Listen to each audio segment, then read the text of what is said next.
અધ્યાય પહેલો પ્રાસ્તાવિક આખ્યાયિકા અર્જુનનો વિષાદ। પ્રિય જ્ઞાતિ બંધુઓ, આજથી હું શ્રીમદ ભગવદ્ ગીતા વિશે વાતો કરવાનો છું। ગીતાનો અને મારો સંબંધ તર્કની પેલી પારનો છે।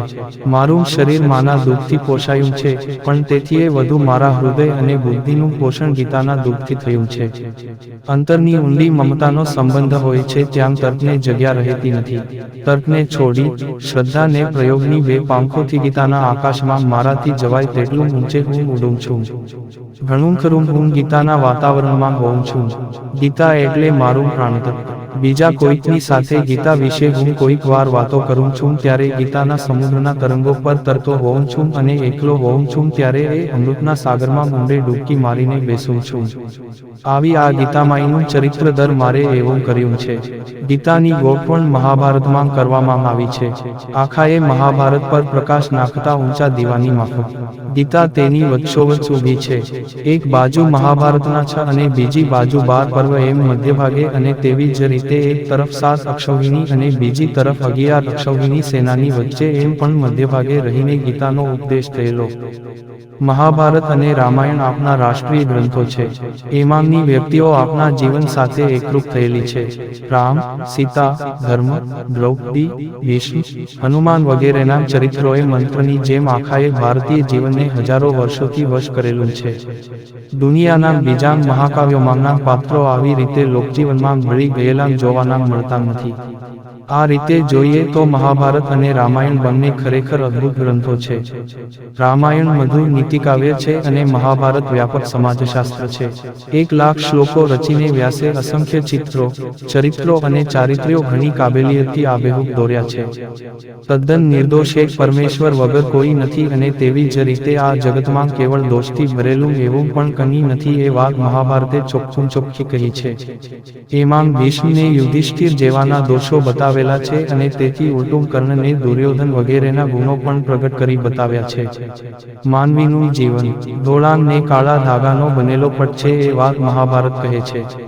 વિશ્વમાંના વિરાટ સંસારનું છાયાપ્રકાશમય ચિત્ર ભગવાન વ્યાસ તેનાથી લેપાયા વગર અળગા રહીને બતાવે છે। વ્યાસની આ અત્યંત અલિપ્ત તેમ જ ઉદાત્ત રૂપણીની કુશળતાને લીધે મહાભારતનો ગ્રંથ સોનાની એક ઘણી મોટી ખાણ બન્યો છે। જેને જોઈએ તે એમાંથી શોધન કરીને ભરપટ્ટે સોનું લૂંટી શકે છે। આવું મોટું મહાભારત વ્યાસે લખ્યું તો ખરું, પણ તેમને પોતાને પોતાનું એવું ખાસ કંઈ કહેવાનું હતું કે નહીં? પોતાનો વિશિષ્ટ સંદેશ તેમને ક્યાંય આપ્યો છે ખરો? મહાભારતમાં કયે ઠેકાણે વ્યાસ સમાધિમાં તન્મય થયા છે। અનેક જાતના તત્વજ્ઞાનના અને તરેતરેહના ઉપદેશના વનમાં વન ઠેકઠેકાણે મહાભારતમાં ફેલાયેલા છે, પણ એ બધા તત્વજ્ઞાનનું, એ બધા ઉપદેશો અને એકંદરે આખા ગ્રંથનું સારભૂત રહસ્ય તેમણે કોઈ ઠેકાણે રજૂ કર્યું છે કે નથી? હા, કર્યું છે। સમગ્ર મહાભારતનું નવનીત વ્યાસે ભગવદ્ ગીતામાં આપ્યું છે। ગીતા વ્યાસની મુખ્ય શીખ અને તેમના મનનો પૂરેપૂરો સંગ્રહ છે। એના આધારથી મુનિ એ વિભૂતિ સાર્થક સાબિત કરવાની છે। પ્રાચીન કાળથી ગીતાને ઉપનિષદની પદવી મળેલી છે। ગીતા ઉપનિષદોનું એ ઉપનિષદ છે, કેમ કે બધા ઉપનિષદોનું દોહન કરીને આ ગીતારૂપી દૂત ભગવાને અર્જુનને નિમિત્ત બનાવી જગતને આપ્યું છે। જીવનના વિકાસને માટે જરૂરી એવો લગભગ એક વિચાર ગીતામાં સમાયેલો છે। એથી જ ગીતા ધર્મજ્ઞાનનો કોષ છે એમ અનુભવી પુરુષોએ યથાર્થ કહ્યું છે। ગીતા નાનો સરખો તોય હિન્દુ ધર્મનો મુખ્ય ગ્રંથ છે। ગીતા શ્રીકૃષ્ણે કહી છે એ વિના સૌ કોઈ જાણે છે। આ મહાન ઉપદેશ સાંભળનારો અર્જુન એ બોધ સાથે એવો સમરસ થયો કે તેને પણ કૃષ્ણ સંજ્ઞા મળી। ઈશ્વર અને તેના ભક્તના હૃદયનું રહસ્ય પ્રગટ કરતાં કરતાં વ્યાસદેવ પીગળીને એટલા સમરસ થઈ ગયા કે તેમને લોક કૃષ્ણ નામથી ઓળખવા લાગ્યા। કહેનારો કૃષ્ણ, સાંભળનારો કૃષ્ણ અને રચનારો પણ કૃષ્ણ, એવું એ ત્રણેયમાં જાણે કે અદ્વૈત પેદા થયું। ત્રણેયની જાણે કે એકચિત બની સમાધિ લાગી। ગીતાનો અભ્યાસ કરનારે એવી જ એકાગ્રતા રાખવાની છે। અર્જુનની ભૂમિકાનો સંબંધ કેટલાક લોકોને એવું લાગે છે કે ગીતાનો આરંભ બીજા અધ્યાયથી ગણવો જોઈએ। તો પછી બીજા અધ્યાયના 11મા શ્લોકથી ઉપદેશની સીધી શરૂઆત થાય છે. ત્યાંથી જ આરંભ સમજવા માંગે શો વાંધો છે. એક જણે તો મને એટલે સુધી કહેલું, અક્ષરોમાં અકારને ખૂબ ભગવાને પોતે ઈશ્વરી વિભૂતિ ગેસવી. અસોસાઈનમ શોકાસ્ત્વમ ના સેવટે બાજુએ રાખીએ તો પણ એ આરંભ ઘણી રીતે યોગ્ય છે, એમાં શંકા નથી. આમ છતાં તેની આગળના પ્રાસ્તાવિક ભાગનું એ મહત્વ છે. અર્જુન કઈ ભૂમિકા પર છે, કઈ વાત કહેવાની એકંદરે ગીતાની પ્રવૃત્તિ છે, એ બધું આ પ્રાસ્તાવિક કથાભાગ વગર બરાબર ધ્યાનમાં આવે એવું નથી. અર્જુનની નામર્દાઈ દૂર કરી તેને યુદ્ધમાં પ્રવૃત્ત કરવાને સારું ગીતાનો ઉપદેશ કરવામાં આવ્યો છે એવું કેટલાક લોકોનું કહેવું છે. તેમના અભિપ્રાય મુજબ ગીતામાં કર્મયોગનો ઉપદેશ છે એટલું જ નહીં, તેમાં યુદ્ધયોગનો પણ ઉપદેશ છે. થોડો વિચાર કરવાથી આ વાતમાં રહેલી ભૂલ દેખાશે.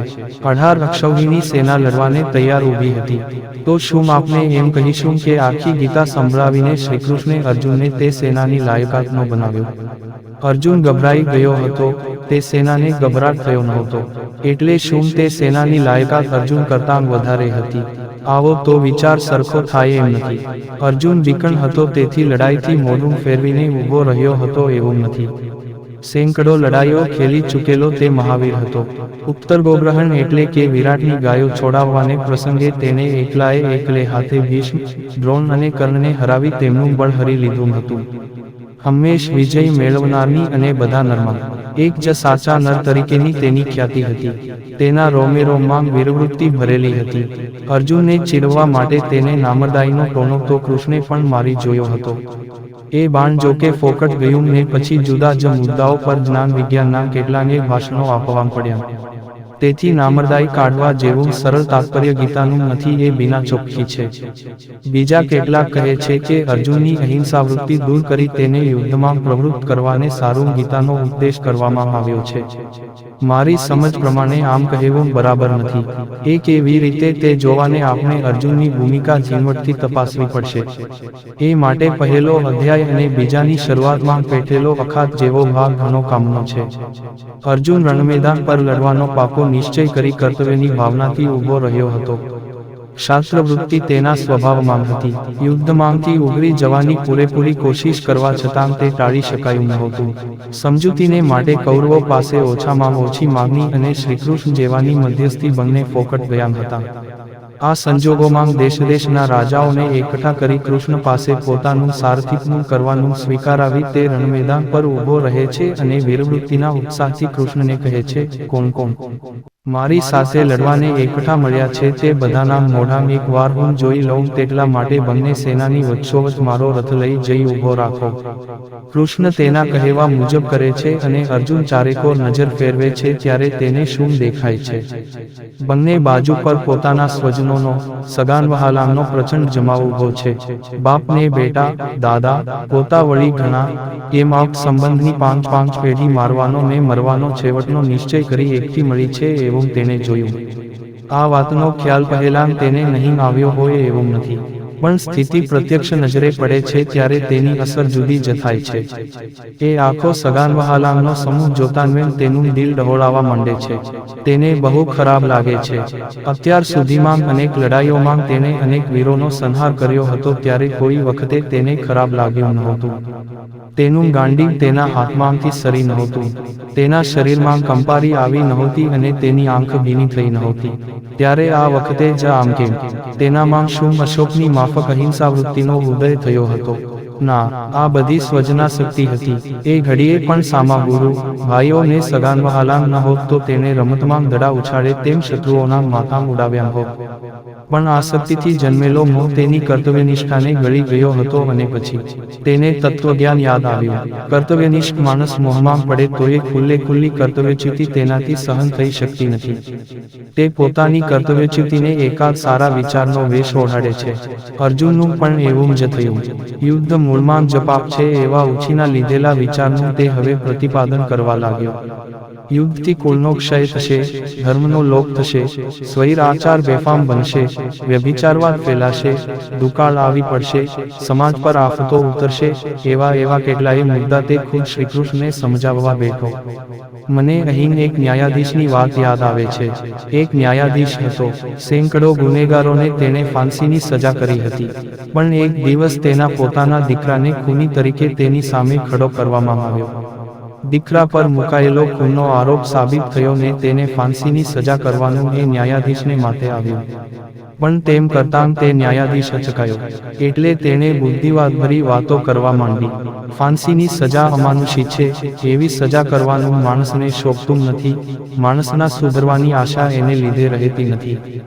ખૂન કરનારે લાગણીના આવેશમાં આવી ખૂન કર્યું, પણ તેની આંખ પરના લોહીના પડળ ઉતરી ગયા પછી પણ ગંભીરતાથી તે માણસને ઊંચકીને ફાંસીએ લટકાવીને મારવાનું કામ સમાજની માણસાઈને નીચું જોવડાવનારું તેમ જ ડાઘ લગાડનારું છે. આને આવા મુદ્દા ન્યાયાધીશે રજૂ કરવા માંડ્યા. આ છોકરો સામો આવ્યો ન હોત તો મરતાંગ સુધી ન્યાયાધીશ સાહેબ ખાસા ફાંસીની સજાઓ પીપતા રહ્યા હોત. દીકરા પરના મમત્વને લીધે ન્યાયાધીશ આ પ્રમાણે બોલવા લાગ્યો હતો. તેનું એ બોલવું અંતરનું નહોતું, તે આસક્તિજન્ય હતું. આ મારો દીકરો છે, એવા મમત્વમાંથી નિર્માણ થયેલો એ મોહ હતો. અર્જુનની ગતિ એ ન્યાયાધીશ જેવી થયેલી. તેણે રજૂ કરેલા મુદ્દા ખોટા કે ભૂલભરેલા નહોતા. ગયા મહાયુદ્ધના આવામ અચૂક પરિણામ દુનિયાએ જોયા છે. પણ વિચારવા જેવી વાત એટલી છે કે અર્જુનની ફિલસૂફી એ નહોતી, એ તેનો પ્રજ્ઞાવાદ હતો. શ્રીકૃષ્ણને એની બરાબર ખબર હતી. તેથી એ મુદ્દો જરાય ધ્યાનમાં ન લેતા તેમણે સીધો મોહનાશ માટેનો ઈલાજ અખત્યાર કર્યો. અર્જુન ખરેખર અહિંસાવાદી બન્યો હોત તો બીજા 8 જ્ઞાન વિજ્ઞાન ગમે તેણે ગમે તેટલા સમજાવ્યા હોત તો એ મૂળ મુદ્દાનો જવાબ મળ્યા વગર તેને સમાધાન થયું ન હોત. પણ આખી ગીતામાં ક્યાંય એ મુદ્દાનો જવાબ નથી, અને છતાં અર્જુનને સમાધાન થયેલું છે. આ બધી વાતનો સાર એટલો કે અર્જુનની લાગણી અહિંસા વૃત્તિની નહોતી, તે યુદ્ધ પ્રવૃત્ત જ હતો. તેની દૃષ્ટિએ યુદ્ધ તેનું સ્વભાવપ્રાપ્ત અને અપરિહાર્ય ઠરેલું કર્તવ્ય હતું. મોહમાં ફસાઈને એ કર્તવ્ય તે હવે ટાળવા માંગતો હતો. અને ગીતાનો મુખ્ય હુમલો એ મોહ પર જ છે. ગીતાનું પ્રયોજન સ્વધર્મ વિરોધી મોહનો નિરાસર્જુન એકલી અહિંસાની જ નહીં, સંન્યાસની ભાષા પણ બોલવા માંડ્યો હતો. આ લોહીથી ખરડાયેલા ક્ષાત્રધર્મ કરતાં સંન્યાસ સારો એવું અર્જુન કહે છે.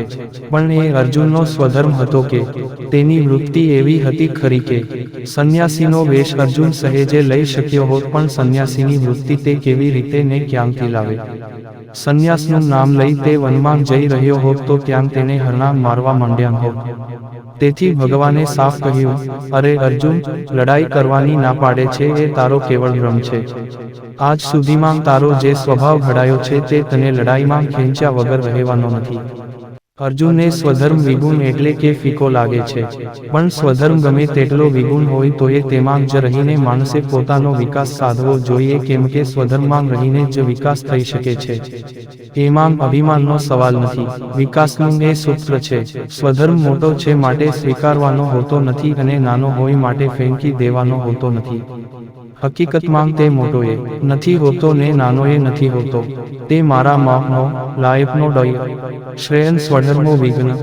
ગીટાવાઈના ધર્મસનો અર્થ હિન્દુ ધર્મ, મુસલમાન ધર્મ, ખ્રિસ્તી ધર્મ એ બધામાં વપરાતા ધર્મ શબ્દના અર્થ જેવો નથી. દરેક વ્યક્તિનો ધર્મ અલગ અલગ હોય છે. અહીં મારી સામે બેઠેલા આ તમારા 200 લોકોના 200 ધર્મો છે. મારો ધર્મ પણ 10 વર્ષ પહેલાં હતો, તે આજે નથી, અને આજનો 10 વર્ષ પછી રહેવાનો નથી. ચિંતનથી અને અનુભવથી વૃત્તિ પલટાતી જાય છે, તેમ તેમ પહેલાનો ધર્મ ખરતો જાય છે અને નવો આવી મળે છે. મમત કે જબરજસ્તીથી એમાં કંઈ કરવાનું હોતું નથી. બીજાનો ધર્મ સારામાં સારો લાગે તો એ તે સ્વીકારવામાં મારું કલ્યાણ નથી. સૂરજનું અજવાળું મને ગમે છે, એ પ્રકાશથી પોષાઈને હું વધું છું. સૂર્ય મારે સારું વંદવાયોગ્ય પણ ખરો, પણ એટલા ખાતર મારું પૃથ્વી પરનું રહેવાનું છોડી હું તેની પાસે જવા નીકળું તો બળીને ખાક થઈ જાઉં. એથી ઉલટું પૃથ્વી પર રહેવાનું વિગુણ લાગે, ફીકું લાગે. સૂર્યની આગળ પૃથ્વી ભલે તદ્દન તુચ્છ હોય, તે પોતાના તેજથી ભલે ન પ્રકાશતી હોય, તો પણ સૂર્યનું તેજ સહન કરવાની શક્તિ કે તેવું સામર્થ્ય મારામાં ન હોય ત્યાં સુધી સૂઝતી આગે પૃથ્વી પર રહીને જ મારો વિકાસ સાધવો જોઈએ. માછલીને કોઈ કહે કે પાણી કરતાં દૂધ કિંમતી છે, દૂધમાં જઈને રહે, તો માછલી એ વાત કબૂલ રાખશે કે માછલી પાણીમાં સલામત રહેશે ને દૂધમાં મરી જશે, અને બીજાનો ધર્મ સહેલો લાગે તેથી એ સ્વીકારવાનો ન હોય. ઘણી વાર તો સહેલાપણાનો ખાલી ભાસ હોય છે. સંસારમાં સ્ત્રી બાળકોનું જતન બરાબર થઈ શકતું ન હોય તેથી થાકીને કે કંટાળીને કોઈ ગૃહસ્થ સંન્યાસ લે તો તે ઢોંગ ખાય અને અઘરું પણ પડે. તક મળતાં વેન તેની વાસનાઓ જોર કર્યા વગર નહીં રહે. સંસારનો ભાર ખેંચાતો નથી માટે ચાલજીવ વનમાં જઈને રહું એવું વિચારી વનમાં જઈને રહેનારો સંસારી પહેલાં ત્યાં જઈને નાની સરખી ઝૂંપડી ઊભી કરશે, પછી તેના બચાવને માટે તેની ફરતે વાત કર્યા વગર નહીં રહે. એમ કરતાં કરતાં ત્યાં તેને સવાયો સંસાર ઊભો કરવાનો વારો આવ્યા વગર પણ નહીં રહે. વૈરાગ્ય વૃત્તિ હોય તો સંન્યાસમાં અઘરું શું છે? સંન્યાસ સહેલો છે એમ બતાવનારા સ્મૃતિવચનો પણ ક્યાં નથી, પણ અસલ મુદ્દો વૃત્તિનો છે. જેની જેવી સાચી વૃત્તિ હશે તે મુજબ તેનો ધર્મ રહેશે. શ્રેષ્ઠ કે કનિષ્ઠ, સહેલો કે અઘરો એ સવાલ નથી. સાચો વિકાસ થવો જોઈએ, સાચી પરિણતિ જોઈએ. પણ કોઈ ભાવિક સવાલ કરે છે, યુદ્ધ કરવાના ધર્મ કરતાં સંન્યાસ કોઈ પણ સંજોગોમાં વધારે ચડિયાતો હોય તો ભગવાને અર્જુનને સાચો સંન્યાસી શા સારું ન બનાવ્યો? ભગવાનથી શું એ બને એવું નહોતું. તેમનાથી ન પરમેશ્વર બધી જાતની છૂટ આપનારો છે. મહેનત જેને તેને જાતે કરવી રહે છે એમાં જ ખરી મીઠાશ છે. નાના છોકરાને જાતે ચિત્ર કાઢવામાં મોજ પડે છે. તેમનો હાથ પકડી કોઈ ચિત્ર કઢાવે તે તેમને ગમતું નથી. શિક્ષક છોકરાનોને ઝપાટાબંધ એક પછી એક દાખલા કરી આપે તો છોકરાનોની બુદ્ધિ વધે ક્યાંથી? મા બાપે, ગુરુએ સૂચના કરવી. પરમેશ્વર અંદરથી સૂચના આપ્યા કરે છે. એથી વધારે બીજું કંઈ તે કરતો નથી. કુંભારની માફક ઈશ્વર ઠોકીને કે ટીપીને અથવા થાપીને હરેકનું માટલું ઘડે તેમાં સાર શું? અને આપણે કંઈ માટીના માટલા નથી, આપણે ચિન્મય છીએ. સ્વધર્મની આડે આવનારો જે મોહ છે તેના નિવારણને માટે ગીતાનો જન્મ છે. એ વિના આ બધા વિવેચન પરથી તમારા સૌના ખ્યાલમાં આવી હશે.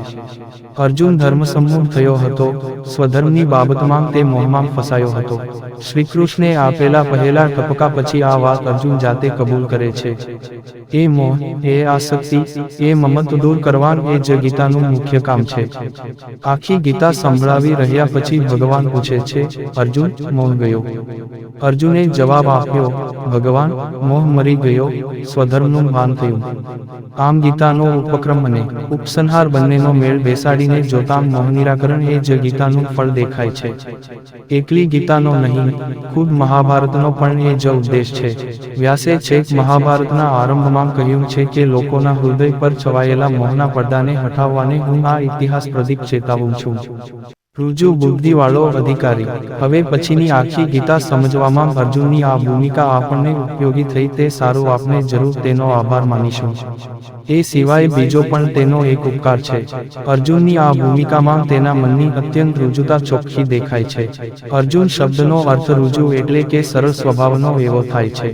તેના મનમાં જે કંઈ વિચાર અથવા વિકાર ઉઠ્યા તે બધા તેણે નિખાલસપણે કૃષ્ણની આગળ રજૂ કર્યા. પોતાના ચિત્તમાં તેણે કશું રહેવા ન દીધું અને છેવટે તે શ્રીકૃષ્ણને શરણ ગયો. હકીકતમાં તે આગળથી કૃષ્ણ શરણ હતો. શ્રીકૃષ્ણે પોતાના સારથીને પદે સ્થાપી પોતાના રથના ઘોડાની લગામ તેના હાથમાં સોંપી તે જ વખતે તેણે પોતાની મનોવૃત્તિની લગામ પણ તેના હાથમાં સોંપવાની તૈયારી રાખી હતી. ચાલો આપણે પણ એમ જ કરીએ. અર્જુન આગળ તો કૃષ્ણ હતા, પણ આપણને શ્રીકૃષ્ણ ક્યાંથી મળશે? આપણે એમ ન કહીએ કૃષ્ણ એટલે એ નામવાળી કોઈક એક વ્યક્તિ છે એવી ઐતિહાસિક ઉર્ફે ભ્રામક સમજમાં આપણે ન ફસાઈએ. અંતર્યામી સ્વરૂપે કૃષ્ણ આપણા દરેકના હૃદયમાં વિરાજમાન છે. આપની પાસે તે જ છે. આપના દિલોમાંનો બધો મેલ આપણે તેની આગળ ખુલ્લો કરીએ ને તેને કહીએ, હે ઈશ્વર, હું તારે શરણે છું. તું મારો અનન્ય ગુરુ છે. મને ગમે તે એક રસ્તો બતાવ. તું બતાવશે તે જ રસ્તે જઈશ. આપણે આમ કરીશું તો તે પાર્થસારથી આપણું પણ સારથીપણું કર્યા વગર રહેવાનો નથી. ખુદ પોતાને શ્રીમુખે તે આપણને ગીતા સંભળાવશે અને વિજય લાભ અપાવશે.